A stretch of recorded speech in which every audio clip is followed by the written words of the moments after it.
Chiefs Kingdom. I'm going to be straight with you. This offseason feels different. Not dramatic, not chaotic, but real. For the first time in a while, it feels like the Chiefs are being forced to look in the mirror and admit something we didn't want to admit during the season.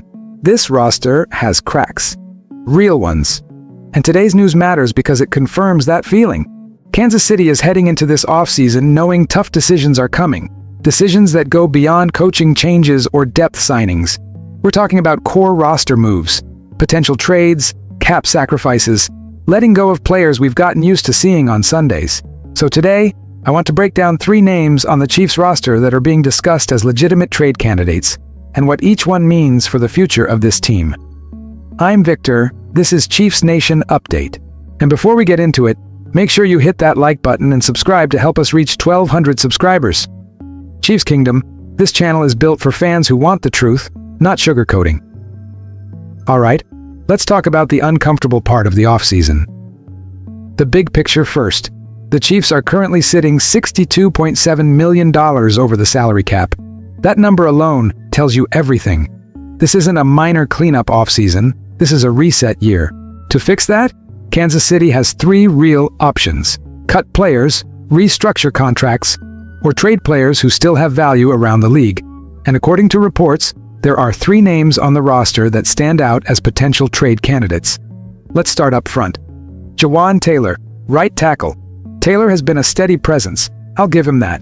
He's been available, he's played snaps, and he hasn't completely fallen apart. But the problem is simple. The arrow hasn't gone up. Taylor carries a $20 million cap hit, and for that price, Kansas City needs more than serviceable. The Chiefs may be looking at this as an opportunity to reset the right tackle position, get younger, and free up significant cap space. If a tackle-needy team is willing to send draft capital back, this is one of the cleanest ways for the Chiefs to open flexibility. As a fan, this one makes sense, even if it's uncomfortable. Now let's talk about the name that's going to divide the fan base. Trent McDuffie, cornerback. This is the one that made me pause. McDuffie was a first-round pick in 2022 and has had solid moments over 4 seasons. He's been versatile, he's competed, and he's played through being moved out of his natural nickel role. But here's the hard part.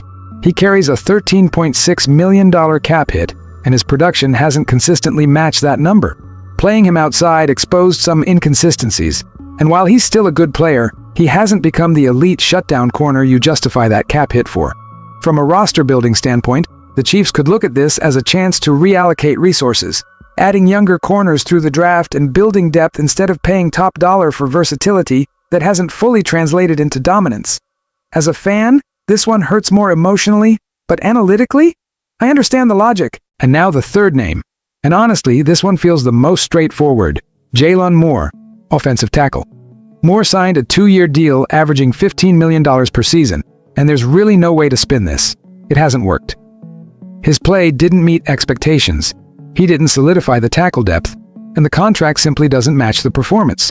Kansas City could move on from him as a post-June 1st decision, or they could try to extract something in a trade, even late-round draft capital, if another team believes he fits better in a zone-heavy system as a bridge player.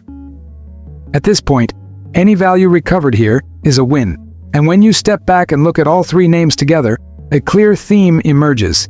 This isn't about panic, this is about resetting the roster math. The Chiefs aren't blowing it up. They're trying to reopen the window by fixing the foundation.